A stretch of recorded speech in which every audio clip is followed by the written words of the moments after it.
Hello dear students, myself Navneet Bhandari and I welcome you to my channel Quantum Academy of Physics. आज बच्चों एक नया chapter start करने लगे हम। चैप्टर है आपका अगेन मैग्नेट पर बेस्ड। पिछला चैप्टर जो आपने किया था वो भी कहीं ना कहीं मैग्नेटिक फील्ड और अबाउट मैग्नेटिक इफेक्ट था, लेकिन पिछले चैप्टर में जो भी आपने पढ़ा था वो करंट के इफेक्ट वाला मैग्नेटिक फील्ड था। इस चैप्टर में जो हम पढ़ेंगे हम नेचुरल मैग्नेट्स को पढ़ेंगे, राइट। तो ये जो चैप्टर है, चैप्टर नंबर 5, ये बहुत लंबा चौड़ा चैप्टर नहीं है, थ्योरेटिकल सा चैप्टर है। कभी कभार एक आधा कोई न्यूमेरिकल पूछा भी जा सकता है। तो 3 से 4 लेक्चर्स में कोशिश करूंगा कि इस पूरे चैप्टर को मैं वाइंड अप कर दूं। इसी वीक में चैप्टर खत्म भी हो जाएगा आपका। तो जो पिछला चैप्टर है उसका वेटेज थोड़ा सा ज्यादा है, इसमें से जनरली 2 या 3 नंबर का कोई क्वेश्चन पूछा जा सकता है, राइट। तो इस चैप्टर के थोड़े से बेटर और अच्छे से थ्योरेटिकल नोट्स बनाना, क्योंकि कई बार बच्चों को फिजिक्स एग्जाम में थ्योरी परेशान करती है, क्योंकि बच्चा पूरे साल प्रैक्टिस करता रहता है न्यूमेरिकल्स की, लेकिन जब थ्योरी में से कोई क्वेश्चन बनकर आता है तो वहां पर बच्चा कंफ्यूज हो जाता है, राइट। तो एक एक चीज को ध्यान से समझने की कोशिश करना बच्चों। मैं पूरी कोशिश करूंगा कि A to Z जितना भी डिटेल में हो सका मैं मैग्नेट के बारे में आपको बताऊंगा और एक एक कंसेप्ट से अच्छे कंसेप्चुअल्स निकाल कर आपको दूंगा। तो शुरू करते हैं आज का चैप्टर। आज का जो चैप्टर है that is about magnetism and matter, right. सबसे पहले ये जो मैंने यहां पर लिखा हुआ ये मैंने लास्ट लेक्चर, जब लास्ट चैप्टर था, लास्ट चैप्टर के फर्स्ट लेक्चर में भी बताया था। आज दोबारा से वही कुछ एक्सप्लेन करना पड़ रहा है, जस्ट रिकॉल कर लो इस चीज को, राइट। सबसे पहले अपने को पता होना चाहिए कि एक मैग्नेट को कैसे डिफाइन किया जा सकता है। तो what do you mean by magnet? Magnet मैं इसी में से ही आपको एक्सप्लेन कर रहा हूं। कोई भी ऐसा सब्सटेंस जो अट्रैक्ट कर सके आयरन, स्टील या निकल के पीसीज को, साथ साथ अगर हम उस पर्टिकुलर मैग्नेट को जब भी फ्रीली सस्पेंड करेंगे, फ्रीली सस्पेंड का मतलब क्या है कि वो 3D में कहीं पर भी मूव कर सकता है, तो हमेशा ये अपने आप को अलाइन करेगा नॉर्थ साउथ डायरेक्शन में, यानी कि अर्थ की नॉर्थ की तरफ मैग्नेट का साउथ और अर्थ के साउथ की तरफ मैग्नेट का नॉर्थ अपने को हमेशा अलाइन कर लेगा। ये चीजें हमने 10th क्लास में भी पढ़ी थी, यहां पर जस्ट मैं आपको भी बता रहा हूं। इस चैप्टर में आपको मैं ये भी प्रूव करूंगा कि अर्थ एक बहुत बड़ा मैग्नेट कैसे है, राइट। चलो, तो अगर मैं बात करूं इसके केमिकल फॉर्मूला की, तो एक आयरन ओर है, इसका फॉर्मूला क्या होता है? Fe3O4 ferrous oxide. Common name क्या है इसका? लोडस्टोन। ये मैंने लास्ट चैप्टर में भी बताया था आपको। इसके टाइप्स की बात करूं तो मैग्नेट 3 तरह का हो सकता है, नेचुरल मैग्नेट्स, आर्टिफिशियल मैग्नेट्स और इलेक्ट्रोमैग्नेट्स। ये कंसेप्ट जो है ये बहुत पीछे पढ़कर आया अभी, इलेक्ट्रिसिटी की वजह से बनने वाले मैग्नेट, करंट कैरिंग वायर, सब कुछ पढ़ा हमने, लूप वगैरह। इस पर्टिकुलर चैप्टर में हम सिर्फ इन दोनों के बारे में बात करेंगे, आर्टिफिशियल मैग्नेट्स और नेचुरल मैग्नेट्स के बारे में, मैग्नेटिक मटेरियल के बारे में। लेकिन फिर भी कोशिश करेंगे कुछ बता पाएंगे। सबसे पहली और इम्पोर्टेंट डेफिनेशन कि मैग्नेटिक फील्ड और प्रॉपर्टीज ऑफ मैग्नेट को कैसे डिफाइन कर सकते हैं, ये चीज भी बहुत इंपॉर्टेंट है, मतलब पता होनी चाहिए आपको। देखो, मैग्नेटिक फील्ड को मैं ऐसे बोल सकता हूं कि किसी भी मैग्नेट पर पास का ऐसा रीजन जहां पर कोई दूसरा मैग्नेट है तो उसको एक्सपीरियंस हो। अच्छा, अब ना यहां पर इस पूरे चैप्टर में, जो ये वाला पर्टिकुलर चैप्टर है, आपको थोड़ा थोड़ा इलेक्ट्रोस्टैटिक्स वाला फील आएगा। जैसे जैसे इलेक्ट्रोस्टैटिक्स के फॉर्मूलाज थे, जैसे जैसे इलेक्ट्रोस्टैटिक्स के कंसेप्ट थे, वैसे ही सेम आपको यहां पर देखने को मिलेगा, ठीक है। बस 1-2 जगह कुछ डिफरेंस होगा, लेकिन आपको वही फील आएगा। अगर आपका इलेक्ट्रोस्टैटिक स्ट्रॉन्ग है, आपका पहला चैप्टर स्ट्रॉन्ग है, तो बाय डिफॉल्ट आपको इस चैप्टर में कोई कभी प्रॉब्लम नहीं आ सकती, ठीक है। तो अगर मैं मैग्नेट की प्रॉपर्टी की बात करूं तो देखो, अगर मैं इन एक्चुअल बताऊं, मैग्नेट के पास 2 तरह की प्रॉपर्टी है। इसके पास डायरेक्टिव प्रॉपर्टी है, तो वो भी मैं एक्सप्लेन करता हूं, एक बार इसको नोट डाउन करते रहो साथ साथ। तो बच्चों, अगर मैं प्रॉपर्टी की बात करूं तो देखो, सबसे पहली प्रॉपर्टी क्या है इसके पास? प्रॉपर्टी ऑफ अट्रैक्शन लिख दो आप यहां पर। इट कैन अट्रैक्ट, मैं थोड़ा समझाने वाला काम कर रहा हूं, इसके जो नोट्स है मतलब मैं आपको थ्योरेटिकली भेज दूंगा या तो, ठीक है। अगर आप हो सके तो इसमें से थोड़ा सा बनाकर खुद से लिख लेना, वो ज्यादा सही रहेगा। It has a property of attraction, why? Because I can say it can attract iron निकल पीसेस टुवर्ड इटसेल्फ राइट। ये जितने भी मैग्नेटिक मटेरियल्स है इनको हम बोलते हैं फेरोमैग्नेटिक सब्सटेंस, आपने केमिस्ट्री में पढ़ा होगा, राइट। फेरोमैग्नेटिक जितने भी सब्सटेंस है उनको ये बहुत स्ट्रांगली अट्रैक्ट करता है। अच्छा, एक चीज और समझने वाली है, देखो जो सबसे इंपॉर्टेंट बात है, किसी भी मैग्नेट की अगर बात करूं, जैसे कि अभी फिलहाल जो मैं बना रहा हूं उसको एक बार मैग्नेट बोलते हैं, है ना, जो इस शेप का मैं मैग्नेट बना रहा हूं, ये एक आर्टिफिशियल मैग्नेट है जो उसको ऐसी शेप दी गई है।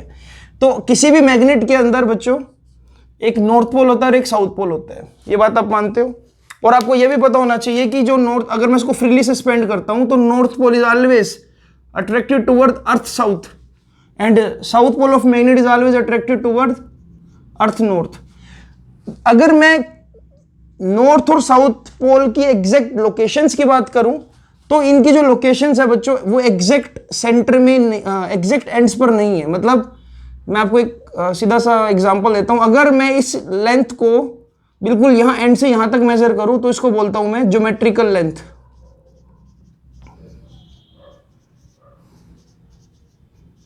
अगर मैं नॉर्थ से साउथ पोल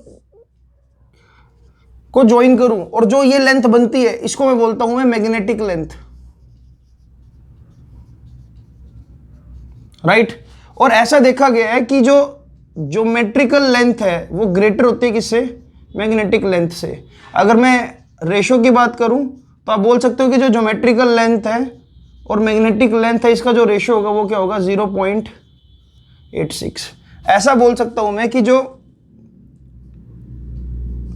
मैग्नेटिक लेंथ है वो 0.86, इसको हमने गलत लिख दिया, जो मैग्नेटिक लेंथ है वो 0.86 टाइम्स है किसका, ज्योग्राफिकल ज्योमेट्रिकल लेंथ का।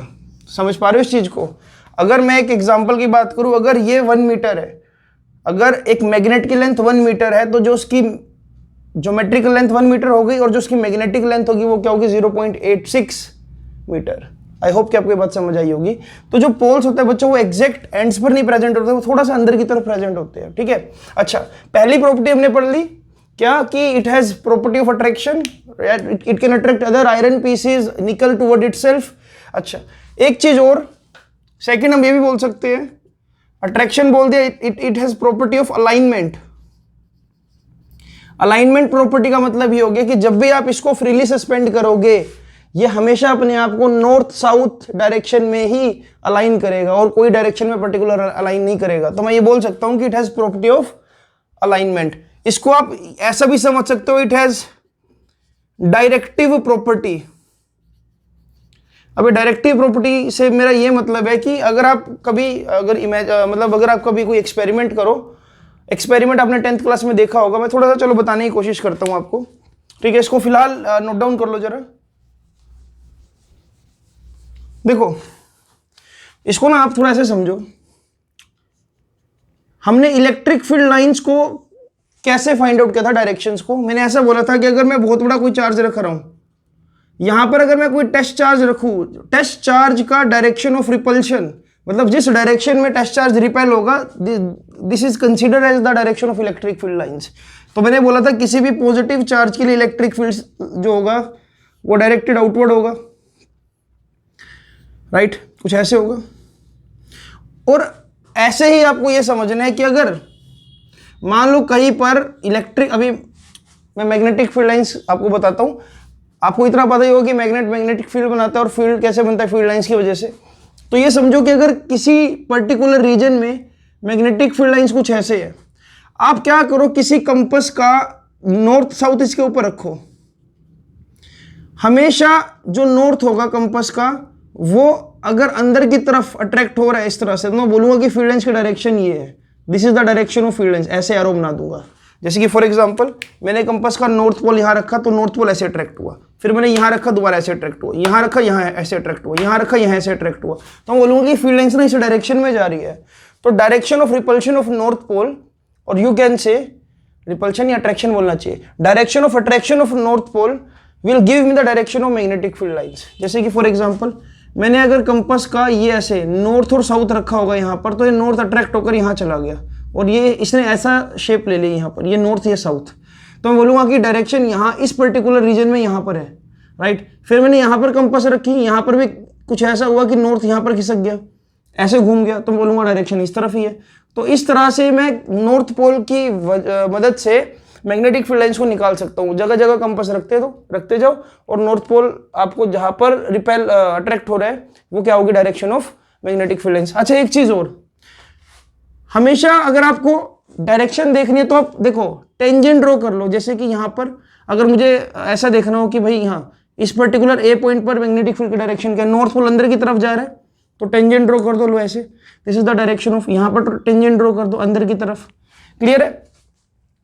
तो ये वो चीजें जो आपने कभी ना कभी 10th क्लास में पढ़ी थी, मैंने कुछ भी नया नहीं बताया आपको अभी, राइट।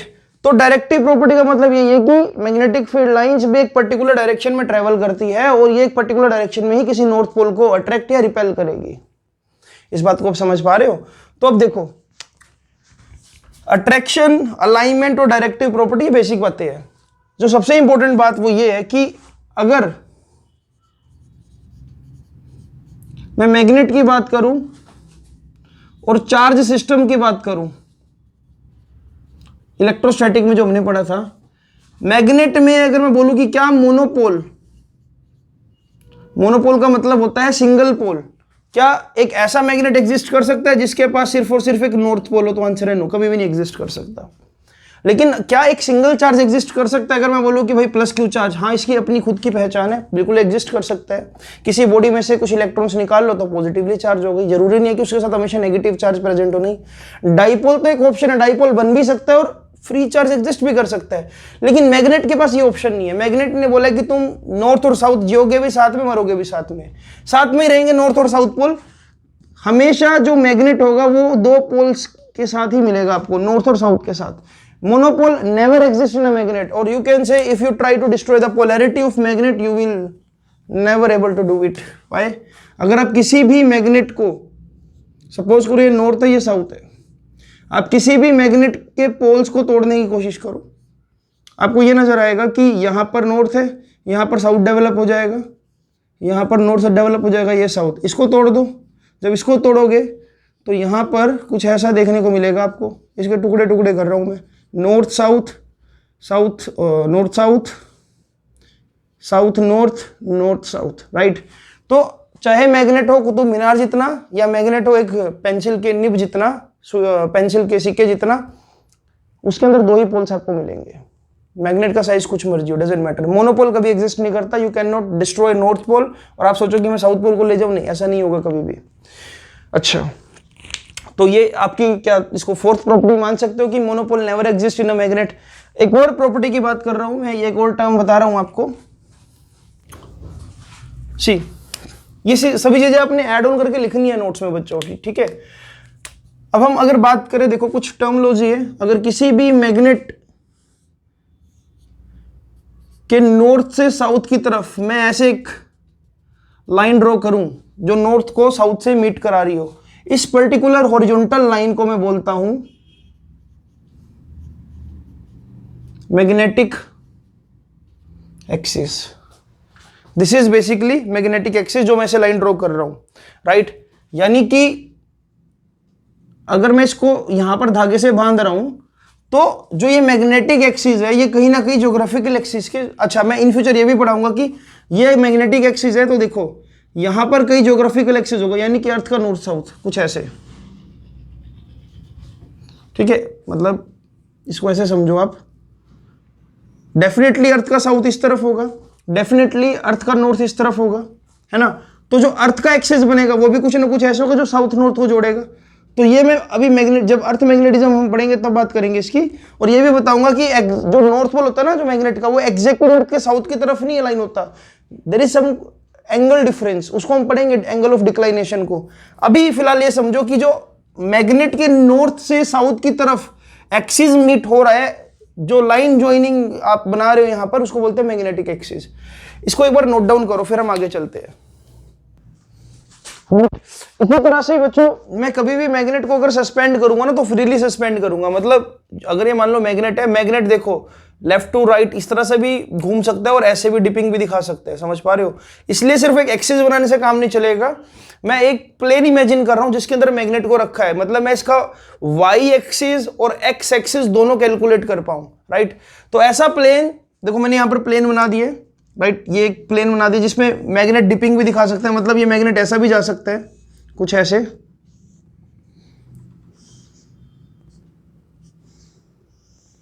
कुछ ऐसे 3D में, मतलब मैग्नेट ऐसे भी ट्विस्ट एंड टर्न हो सकते हैं।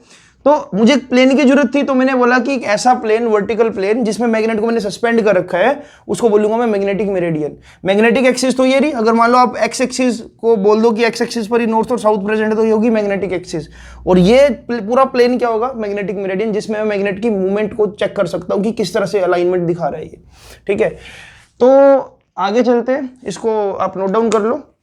उसके बाद ये आपको पता ही है, जग जाहिर है कि जब भी आप नॉर्थ के पास नॉर्थ को लेकर आओगे तो क्या होगा, और साउथ के पास साउथ को लेकर जाओगे तो क्या होगा। सी जनरली ऐसा देखा जाता है बच्चों कि अगर किसी मैग्नेट के साउथ पोल के पास आप दूसरे मैग्नेट का साउथ पोल लाओगे तो वो हमेशा एक दूसरे को क्या करेंगे, रिपेल। यही बात नॉर्थ के लिए, अगर आप नॉर्थ को नॉर्थ के पास लेकर जाओगे, जब आप नॉर्थ को नॉर्थ के पास लेकर जाओगे तब भी क्या होगा, रिपेल होगा।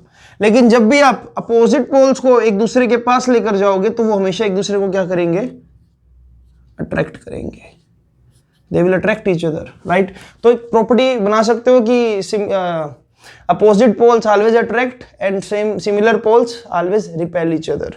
इसके बाद हम आगे चलते हैं बच्चों, मैग्नेट के पास एक और प्रॉपर्टी भी है जिसको हम बोलते हैं मैग्नेटिक इंडक्शन, है ना। एक और प्रॉपर्टी भी है, magnet has property of induction. Induction का मतलब होता है इंड्यूस करना।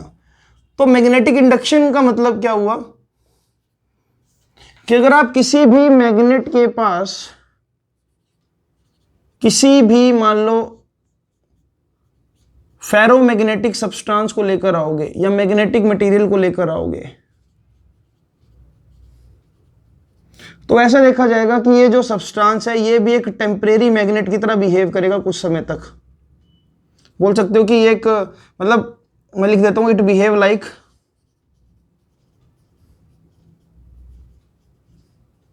मैग्नेट। मतलब मैग्नेटिज्म ट्रांसफर किया जा सकता है एक मैग्नेट से किसी मैग्नेटिक सब्सटेंस में। या आप कभी ऐसा ऑब्जर्व करना कि अगर एक आयरन नीडल है उसको आपने लगाया है यहां पर, अब इस आयरन नीडल के साथ अगर एक दूसरी नीडल चिपकाओगे और इसका दूसरी नीडल चिपकाओगे तो शायद चिपक जाए। क्यों? क्योंकि मैग्नेट ने इस नीडल को मैग्नेट बनाया, इस नीडल से इसमें मैग्नेटिज्म गया और इससे थोड़ा सा इसमें भी शायद चला जाए मैग्नेटिज्म। तो मैग्नेटिज्म को ट्रांसफर किया जा सकता है एक फेरोमैग्नेटिक सब्सटेंस के अंदर। मैंने आपको बताया भी था कि ferromagnetic substance generally magnetic field lines को अपने अंदर से गुजारने की कोशिश करते हैं, राइट। दे ट्राई कि मैग्नेटिक फील्ड सारा का सारा उनके अंदर से पास हो जाए और वो जल्दी से जल्दी मैग्नेटाइज हो जाए, राइट। तो these are the properties of magnet. आगे कुछ और पढ़ते हैं, अब हम मैग्नेटिक फील्ड लाइंस को समझते हैं जरा, ठीक है। इसको जल्दी से नोट डाउन कर लो। सी, अगर मैं मैग्नेटिक फील्ड लाइंस की बात करूं,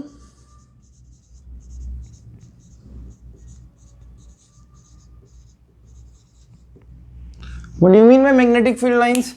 आप ऐसा बोल सकते हो, देखो मैग्नेटिक फील्ड लाइंस को आप देख नहीं सकते लेकिन आप उनके इफेक्ट को जरूर देख सकते हो। तो मैग्नेटिक फील्ड लाइंस को बोल सकता हूं these are imaginary lines of force around a magnet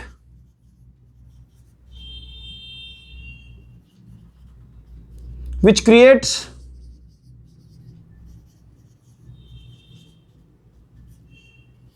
magnetic field and always directive का मतलब इनकी एक पर्टिकुलर डायरेक्शन होगी, ठीक है। तो ज़्यादा देरी ना करते हुए सीधा आते हैं, मैं आपको एक वीडियो दिखाता हूँ। अभी आपको एक डेमोन्स्ट्रेशन नज़र आएगा जो मैंने अभी आपके लिए तैयार किया है कि किस तरह से आप ये देख सकते हो मैग्नेटिक फील्ड लाइंस का इफेक्ट, कि हमेशा मैग्नेटिक फील्ड लाइंस नॉर्थ से साउथ की तरफ ही ट्रैवल करती है। तो आप इस वीडियो को देखिए जरा ध्यान से और मुझे कमेंट बॉक्स में जरूर बताना कि आपको कैसी लगी वीडियो।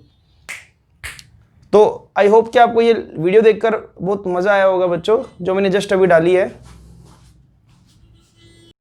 तो जैसा कि आप देख पा रहे हो बच्चों, ये ग्लास बॉक्स में मैंने बहुत सारी आयरन फिलिंग्स ले रखी है और अब मैं एक मैग्नेट को इसके अंदर फिट करूंगा, नॉर्थ नीचे साउथ पोल ऊपर। फिट करते ही आप मूवमेंट देखो जरा फीलिंग्स की।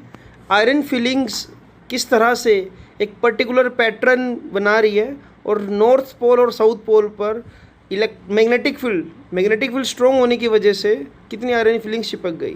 तो यहाँ से पता लगता है कि इस मैग्नेट का आसपास एक मैग्नेटिक फील्ड भी होता है और एक पर्टिकुलर पैटर्न होता है फील्ड लाइंस की फॉर्म में, मैग्नेटिक फील्ड लाइंस की फॉर्म में, जहाँ पर ये जो लाइंस ऑफ फोर्स है नीडल्स को, आयरन फीलिंग्स को घुमा रही है। और जैसे ही मैं बाहर निकालता हूँ देखो दोबारा से सब कुछ सेटल डाउन। अगले लेक्चर में मैं इसको बहुत डिटेल में बताऊंगा आपको बच्चों, एक थी डेमो वीडियो ताकि आप समझ पाओ। तो अगर मैं फील्ड लाइंस बनाऊं बच्चों, देखो जैसा कि आपने इस वीडियो में देखा जो अभी आपके सामने से गई है, जो ये इस तरह का मैं मैग्नेट बना रहा हूं इसको हम बोलते हैं बार मैग्नेट। मैं पहले भी बता चुका हूं, दोबारा आपको बता रहा हूं। ये नॉर्थ पोल है, ये साउथ पोल है, ठीक है। ऐसा आपने देखा अभी कि हमेशा जो मैग्नेटिक फील्ड लाइंस है वो नॉर्थ से ट्रेवल करके साउथ की तरफ जा रही है, कुछ ऐसे। इसको सुंदर सुंदर बना लेना एक बार, कुछ ऐसे, कुछ ऐसे, डायरेक्शन दिखाओ कुछ ऐसे,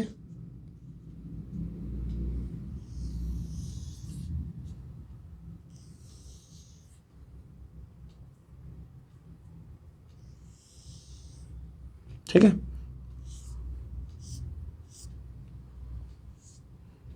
इस बात का ध्यान रखना कि मैग्नेटिक फील्ड लाइंस कहीं पर भी एक दूसरे को इंटरसेक्ट ना करें। ये सब चीजें मैं समझाता हूं अभी,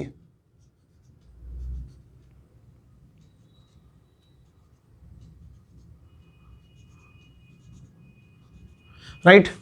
तो ये पैटर्न बनता है। अब आउटसाइड द मैग्नेट, पहली प्रॉपर्टी यही है, पहली प्रॉपर्टी यही है,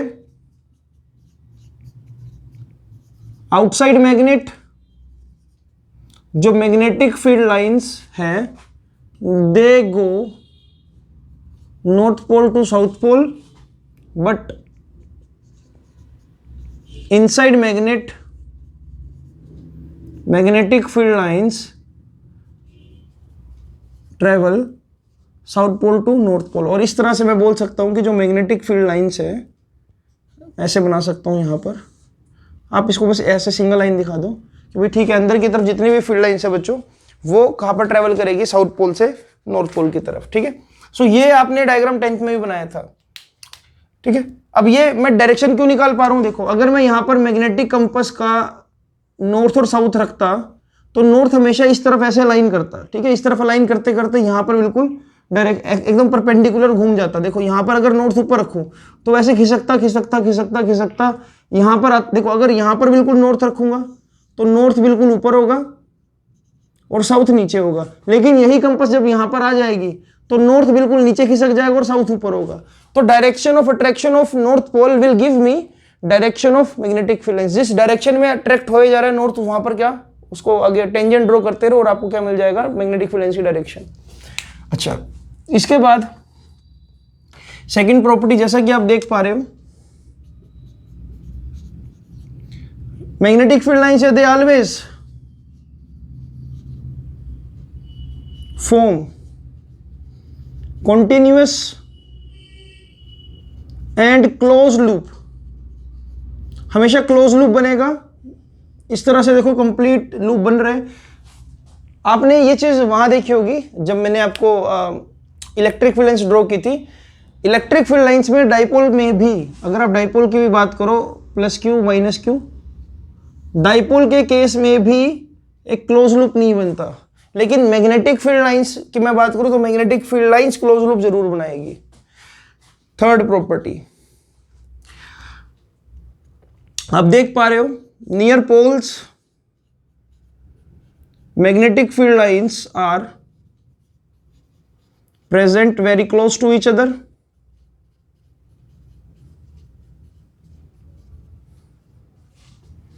which means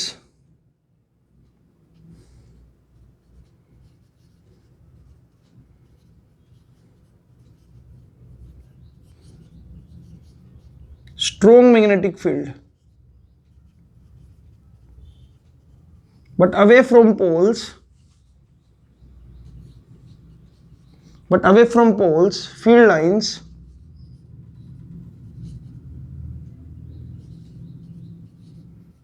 are far from each other. जैसे जैसे मैं पोल से दूर जाऊंगा मैग्नेटिक फील्ड लाइंस में स्पेसिंग बढ़ना स्टार्ट हो जाएगी, जिसका मतलब ये होगा कि जो मैग्नेटिक फील्ड है वहां पर वीक होता जा रहा है। ये हर एक इलेक्ट्रिक फील्ड, हर एक मैग्नेटिक फील्ड लाइंस के साथ ऐसा है। फील्ड लाइंस अगर पास प्रेजेंट है तो डेट मीन्स मैग्नेटिक फील्ड क्या होगा, स्ट्रॉन्ग। अगर दूर दूर है तो यानी कि week. Away from poles, field lines are present far from each other, which means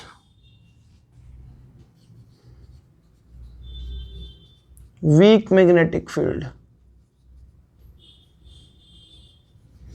ठीक है बच्चों, तो ये हमने तीन मेन प्रॉपर्टी कर ली। इसके बाद आगे देखो जरा, आगे भी एक दो प्रॉपर्टीज और लिखवाता हूं, इसको जल्दी से नोट डाउन करो तब तक आप। नेक्स्ट प्रॉपर्टी लिखो जरा बच्चों, two magnetic field lines can never intersect each other. If they intersect,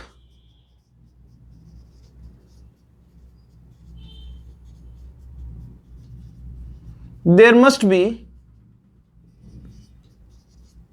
two different directions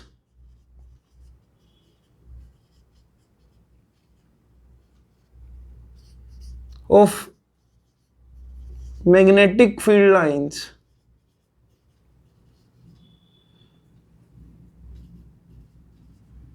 at that point, which is not possible.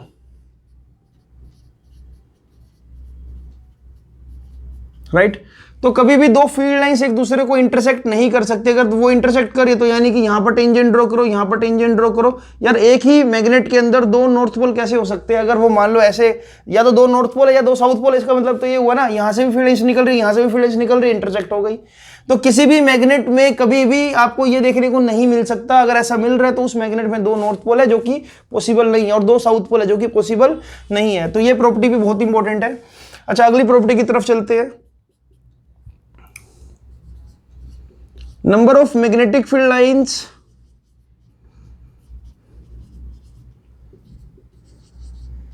Depends on pole strength. यानी कि देखो, अब पोल स्ट्रेंथ का मतलब ये होता है कि कोई नॉर्थ पोल या कोई साउथ पोल कितना ज्यादा स्ट्रोंगली किसी भी अदर नॉर्थ या साउथ पोल को रिपेल या अट्रैक्ट कर रहा है। जैसे कि अगर मैं बोलूं कि ये यहां पर एक मैग्नेट है जिसका नॉर्थ साउथ पोल मैंने रख दिया, यहां पर एक और बार मैग्नेट है जिसका नॉर्थ और साउथ पोल मैंने यहां पर रखा, दिस इज 1, दिस इज 2। यहां पर हमने क्या किया, एक नॉर्थ पोल को रखा, साउथ पोल को रखा। यहां पर भी हमने क्या किया, एक नॉर्थ पोल को रखा और साउथ पोल को रखा। ऐसा देखा गया कि इस पर्टिकुलर साउथ पोल ने, इस वाले साउथ पोल ने इसको अपनी तरफ अट्रैक्ट किया किसी 100 न्यूटन फोर्स के साथ, इस वाले साउथ पोल ने अट्रैक्ट किया 70 न्यूटन फोर्स के साथ, जो कि बहुत ज्यादा है। तो इससे ना मैं ये प्रेडिक्ट कर पाऊंगा कि जो ये ऊपर वाला है ना, ये स्ट्रांगली अट्रैक्ट कर रहा है, तो इसकी जो पोल की अट्रैक्ट करने की जो क्षमता है या इसकी जो पोल स्ट्रेंथ है वो बहुत ज्यादा है। तो जितनी ज्यादा पोल स्ट्रेंथ होगी उतनी ज्यादा हम मैग्नेटिक फील्ड लाइंस को एंटर कराएंगे या बाहर निकालेंगे। जैसे कि वैसे भी जितनी फील्ड लाइंस इसमें से बाहर निकलेगी उतनी अंदर एंटर भी होगी। तो अगर मैं बोलूं कि पोल स्ट्रेंथ का मतलब, तो पोल स्ट्रेंथ का मतलब है कितना स्ट्रांगली कोई नॉर्थ पोल या साउथ पोल अपने आप फील्ड लाइंस ज्यादा बाहर की तरफ निकाल रहे हैं, अंदर की तरफ जा रही है उसके अंदर। और कितना, देखो एक चीज बिल्कुल प्रैक्टिकल है। देखो ये नॉर्थ या साउथ, अगर इससे ज्यादा फील्ड लाइंस बाहर की तरफ निकलेगी, थिंक अबाउट इट, तो उतना ज्यादा ये स्पेस कर्वी होगा, उतना ज्यादा स्पेसिंग कम होगी, यानी कि उतना ज्यादा स्ट्रांग हो गया। इस पॉइंट, ये वाली बात भी वैलिड हो गई यहां पर जो मैंने लिखी थी कि ये, कि जितना ज्यादा फील्ड लाइंस एक दूसरे के करीब होगी उतना ज्यादा क्या, मैग्नेटिक फील्ड स्ट्रांग होगा, राइट। और उतना ज्यादा फोर्स ऑफ अट्रैक्शन या रिपल्शन होगा। तो आप ये समझो कि ये जो मैग्नेटिक फील्ड मैंने बनाया है इसके अंदर बहुत सारे, देखो अभी मैं क्या बोल रहा हूं कि ये ऐसे इस तरह से इसमें फील्ड लाइंस अंदर की तरफ ट्रेवल कर रही है, राइट। तो बस थोड़ा सा पैरेलल दिखाना है इसको अपने से, राइट। तो ये वाला जो रीजन है, जो ये वाला रीजन है, आप देख पा रहे हो कि फील्ड लाइंस कितनी ज्यादा एक दूसरे के क्या क्लोज है। तो इसको बोलूंगा कि देखो कभी भी कोई आयरन नीडल्स होगी ना, हमेशा यहां पर ज्यादा चिपकेगी। अगर आप आयरन नीडल्स को छोड़ दो तो हमेशा यहां पर आयरन नीडल्स और यहां पर आयरन नीडल्स बहुत ज्यादा चिपक जाएगी, जैसे कि आपने इस वीडियो में भी देखा होगा, जो भी थोड़ी देर पहले मैंने आपको दी थी, ठीक है। तो ये चीजें समझने वाली है बच्चों। तो ये यहां पर पॉइंट हो गया। अच्छा, एक चीज और लिख लेते हैं हम, if magnetic field lines are parallel that indicate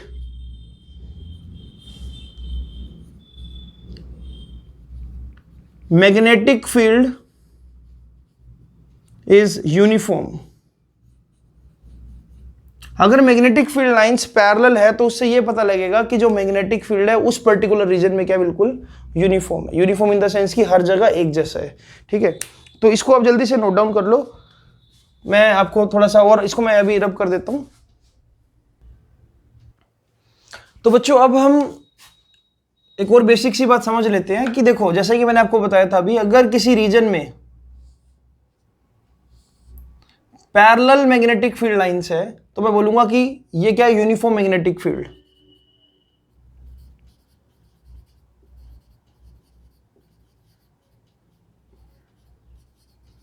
but अगर किसी रीजन में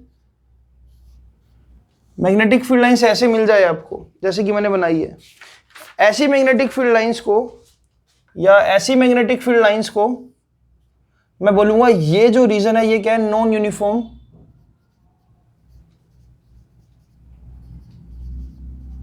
मैग्नेटिक फील्ड। यानी कि हर जगह फोर्स जो होगा वो अलग अलग होगा। मैं अगर बोलूं कि यहां पर एक पॉइंट रखा, यहां पर एक पॉइंट रखा, पॉइंट मतलब कि मान लो यहां पर एक यूनिट नॉर्थ पोल है, यहां पर एक यूनिट नॉर्थ पोल है। नॉर्थ पोल छोड़ो ना, आप ये समझो कि यहां पर एक आयरन नीडल रखी, यहां पर एक आयरन नीडल रखी, तो ऐसा देखा जाएगा कि यहां पर तो फोर्स लगेगा, स्ट्रांगली, ये स्ट्रांगली अट्रैक्ट होगी, लेकिन इस पर्टिकुलर रीजन में क्या होगी, ये वीकली अट्रैक्ट होगी। तो मेन सिंपल सी बात है। अच्छा, ये चीज आपको पता ही है कि अगर मैं क्रॉस बना रहा हूं तो मैग्नेटिक फील्ड क्या, along inward, along Z axis, inward the plane. अगर मैं डॉट से रिप्रेजेंट कर रहा हूं तो मैग्नेटिक फील्ड क्या, आउटवर्ड। ये सब चीजें हम पढ़ के आए हैं ना। अब मेन बात पे आते हैं। अब हम बात करेंगे उस शख्स की जिसने इलेक्ट्रोस्टैटिक्स में तो काम खराब किया ही आपको, और साथ में मैग्नेटिज्म में भी उतर गया। मैं बात कर रहा हूं कुलुम्स महाशय की, जिसने जैसे कुलुम्स लॉ इन इलेक्ट्रोस्टैटिक्स बनाया वैसे ही उसने कॉपी कर दिया क्या, कुलुम्स लॉ इन मैग्नेटिज्म। तो कुछ भी चेंज नहीं किया, जस्ट ऐसा लगता है कि उसने बस कॉपी कर ली। इलेक्ट्रोस्टैटिक्स में इसने बस वहां पर परमिटिविटी वर्ड यूज किया और यहां पर परमेबिलिटी वर्ड यूज कर लिया। तो कुलुम्स की बात करते हैं, कुलुम्स लॉ इन मैग्नेटिज्म की। हाँ, एक चीज मैं आपको बताना चाहूंगा, जितना ज्यादा इंपॉर्टेंट कुलुम्स लॉ इलेक्ट्रोस्टैटिक्स में, उतना ज्यादा इंपॉर्टेंट इसमें नहीं है। हाँ, पढ़ना आपको चाहिए और पढ़ोगे भी आप इसको, लेकिन जितने क्वेश्चंस हम इलेक्ट्रोस्टैटिक्स में करके आए कुलुम्स लॉ के, उतने मैग्नेटिज्म में आप नहीं करोगे। राइट, तो देखो इसको आगे सी नाउ, अगर मैं कुलुम्स लॉ ऑफ मैग्नेटिक फोर्स की बात करूं तो ये बिल्कुल उसी तरह से ये कि अगर मान लो ये दो मैग्नेट्स है, ये एक मैग्नेट का नॉर्थ पोल है और ये किसी दूसरे मैग्नेट का नॉर्थ पोल है, ये साउथ पोल है, जो भी आप समझना चाहो। तो अगर मैं इनको कुछ दूरी पर रख दूं तो इनके बीच में जो लगने वाला फोर्स ऑफ अट्रैक्शन या रिपल्शन, अगर सेम पोल्स है तो रिपल्शन, अगर अपोजिट पोल्स है तो अट्रैक्शन, वो फोर्स इस बात पे डिपेंड करेगा कि दोनों की पोल स्ट्रेंथ कितनी है, directly proportional to product of their pole strength. ठीक है, और इस बात पर भी डिपेंड करेगा कि वो कितना दूरी पर है। अगर इनके बीच का डिस्टेंस डबल कर दूं तो इनके बीच का जो फोर्स है वो क्या हो जाएगा, 4 टाइम्स कम हो जाएगा। यानी कि ये भी कंजर्वेटिव वाली प्रॉपर्टी शो कर रहा है, कंजर्वेटिव फोर्स हुआ। देखो मैं आपको ना, देखो एक स्टोरी दिखाता हूं जो आप पिछले 2 साल से पढ़ते हो, लेकिन आपने आज एनालिसिस करना है। जब आपने ग्रेविटेशनल फोर्स पढ़ा था तो आपने यही पढ़ा था, force directly proportional to product of masses. जब आपने इलेक्ट्रिक फोर्स पढ़ा तब भी आपने ये पढ़ा, directly proportional to product of charges. जब आप अब मैग्नेटिक फोर्स को पढ़ रहे हो तो वो भी यही पढ़ रहे हो, क्या एम और क्या एम, मतलब क्या एम1 क्या एम2 लिख रहा हूँ। पोल स्ट्रेंथ को मैं चाहूँ तो m1 m2 से भी लिख सकता हूँ, कई बुक्स में m1 m2 और कई बुक्स में क्यू m1 m2 है। देखो 2 तरीके हैं, तो स्मॉल m1 स्मॉल m2 लिख सकते हो आप, या क्यू m1 क्यू m2 लिख सकते हो पोल स्ट्रेंथ को, जैसा आप चाहो। तो इन सभी में कॉमन बात क्या थी, they depends on product of 2 masses, 2 charges, 2 pole strength, और सभी के सभी इनवर्स स्क्वायर लॉ को फॉलो करते हैं, that's why they are conservative. जैसा कि बताया था, फील्ड बनाकर फोर्स लगाएंगे। तो इन तीनों में देखो सेम तरह की टेक्निक अप्लाई हो जाती है, और क्या। तो यहां पर यही बात इसने बताई, कुलुम्स ने, जो वहां पर बताई थी, directly proportional to q m1 q m2, inversely proportional to square of the distance between them. इनको कंबाइन करूंगा तो बन जाएगा क्या, F depends on q m1 q m2 over r square. अगर इस प्रोपोर्शनैलिटी को हटाऊंगा तो यहां पर लग जाएगा कि Q m1 q m2 upon में आर स्क्वायर, और इस k की वैल्यू को मैं लिख सकता हूं यहां पर बच्चों, k is what, mu naught by 4 pi, जो भी अब तक आप कांस्टेंट यूज करते आ रहे थे। और म्यू नॉट का मतलब क्या है, permeability of free space.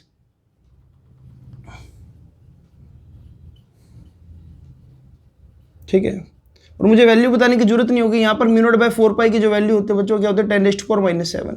Unit वगैरह आप निकाल लेना, यूनिट आप निकाल भी सकते हो, फिर भी मैं बता देता हूँ आपको। जनरली जो पोल स्ट्रेंथ की यूनिट होती है,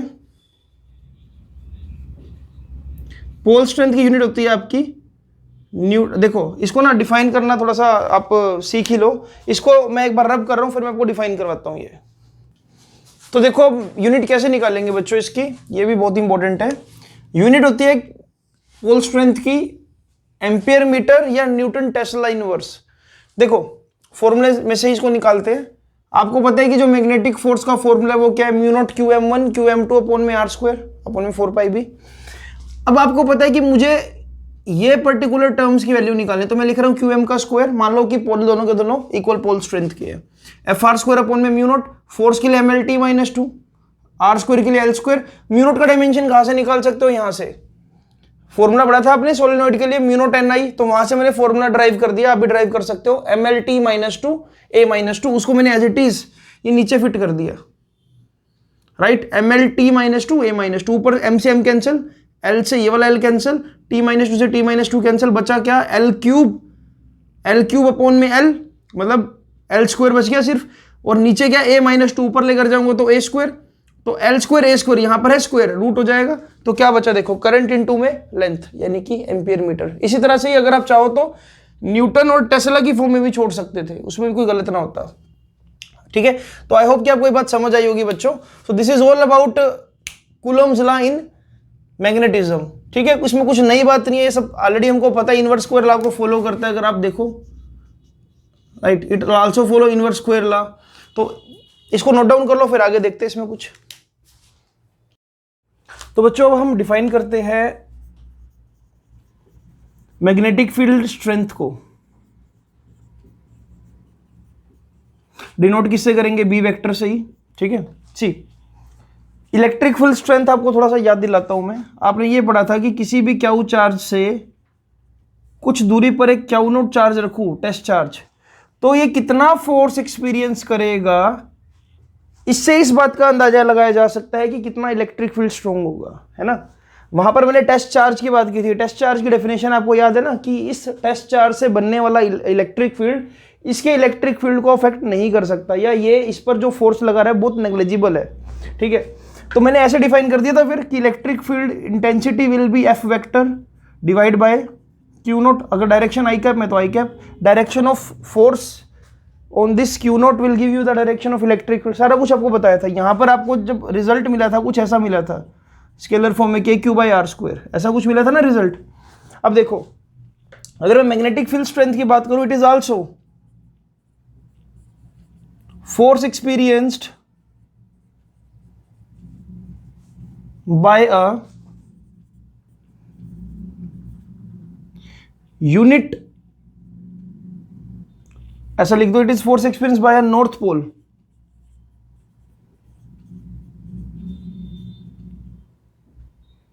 ऑफ यूनिट पोल स्ट्रेंथ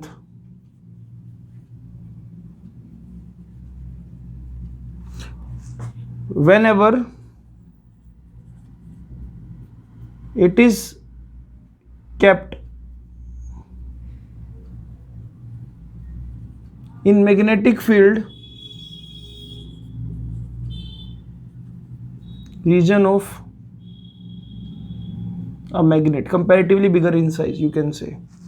तो देखो अगर मैं यहाँ पर एक मैग्नेट रख रहा हूँ बच्चों इस तरह से, suppose this is south pole, this is north pole, यहाँ पर मैंने कंपैरेटिवली छोटा सा एक मैग्नेट रखा जिसकी जो पोल स्ट्रेंथ है वो यूनिटी है, मतलब बहुत कमजोर, जैसे कि वहाँ टेस्ट चार्ज है तो यहाँ पर बोल रहा हूँ कि पोल स्ट्रेंथ यूनिटी है।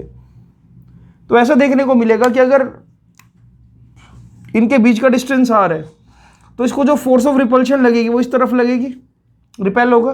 तो मैं यही बताने की कोशिश कर रहा हूँ कि जो B वेक्टर है उसको आप ऐसे डिफाइन कर सकते हो, F vector divide bye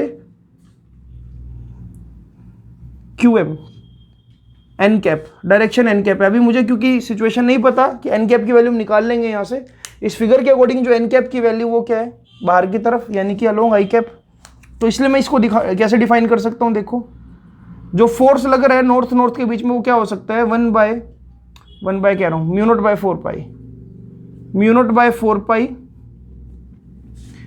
QM1 divide by r square.